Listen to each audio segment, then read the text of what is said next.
Et bienvenue sur la chaîne Tabas Vidéo. Aujourd'hui, on continue sur la phase comprendre UP3E et plus particulièrement avec les champs personnalisés. L'un des trois piliers de la trinité UP3E avec la notion de vue et groupe utilisateur. Ouvrez bien vos chakras parce qu'aujourd'hui, c'est l'une des notions les plus importantes. C'est avec elle que vous allez pouvoir capitaliser l'ensemble de vos données pour chacune de vos ressources. Dans cette vidéo, je vais t'expliquer pourquoi les équipes de Linpark ont créé les champs personnalisés et ont décidé de renoncer pour chacune de tes ressources à créer une longue liste de champs standards. Dans un second temps, on verra quels sont les différents types de champs personnalisés et quelles sont les contraintes techniques et types de formats de données que l'on peut imposer à l'utilisateur au moment de la saisie. Enfin, tu verras qu'en fonction de qui est derrière l'écran, on sera en capacité pour chaque champ personnalisé de décider s'il est obligatoire ou non. Mais avant cela, si ce n'est pas déjà fait, je t'invite à liker cette vidéo et à t'abonner à ma chaîne. Surtout, utilise largement les commentaires pour me poser des questions ou me faire part de tes retours. Je me ferai un plaisir de vous répondre. À présent, je te propose qu'on aille regarder un peu plus en détail cette notion de champ personnalisé, l'un des trois piliers UP3E. Allez, ça t'abase. Pour comprendre la notion de champ personnalisé UP3E, il faut d'abord saisir les contraintes auxquelles les équipes de UP3E ont été confrontées. On est d'accord pour dire que ce n'est pas exactement pareil de candidater dans une école de droit ou dans une école de sport ou encore dans l'industrie. Il existe bien entendu des champs dits standards qui va être commun à tous les dossiers de candidature dans tous les établissements de France. En revanche, lorsqu'on veut se positionner sur du spécifique, on peut avoir le besoin de rentrer dans le détail.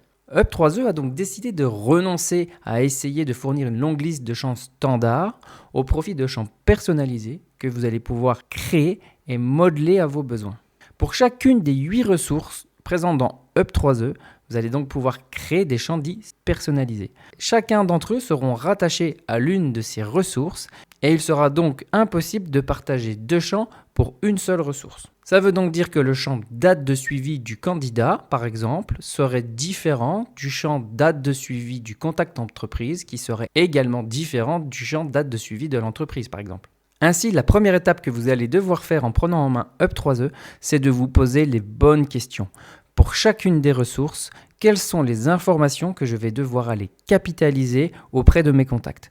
Lorsque je suis face à un candidat, lorsque je suis face à sa candidature, lorsque je suis en train d'interroger un contact entreprise sur son entreprise, sur lui-même ou sur son offre, quelles sont les informations que je vais devoir capitaliser dans le cadre du processus de recrutement-placement?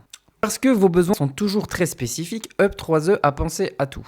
En effet, vous allez pouvoir créer absolument tous les types de champs spécialisés que l'on retrouve sur les formulaires en ligne, que ce soit du type texte, pour permettre à l'utilisateur d'argumenter sur un sujet précis, ou bien pour rédiger un descriptif sur une offre par exemple, vous allez pouvoir adapter le type en fonction du besoin tout simplement.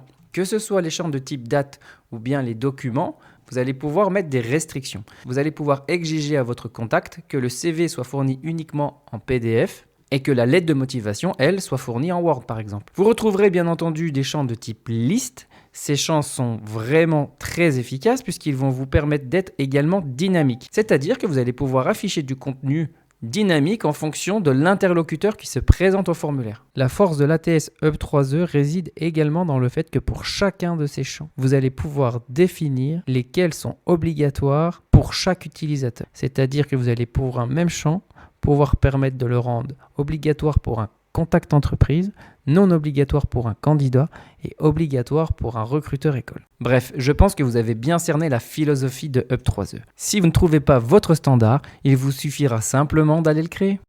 Félicitations, vous avez maintenant compris ce qu'est la notion de champ personnalisé, l'un des trois piliers fondamentaux de la solution UP3E. À présent, vous savez que les administrateurs ont la capacité de créer l'outil de vos rêves qui répond champ par champ, ressource par ressource à votre processus de recrutement-placement. Je vous invite donc à continuer à monter en puissance en allant regarder les 2 autres vidéos de la Trinité UP3E dans le cadre de votre plan de formation. Il s'agit des 2 piliers fondamentaux de la Trinité que sont la notion de vue et groupe utilisateur. Il est temps maintenant pour moi de vous remercier d'avoir suivi cette vidéo. Je ne vous dis pas au revoir, mais bien à tout de suite dans la suivante.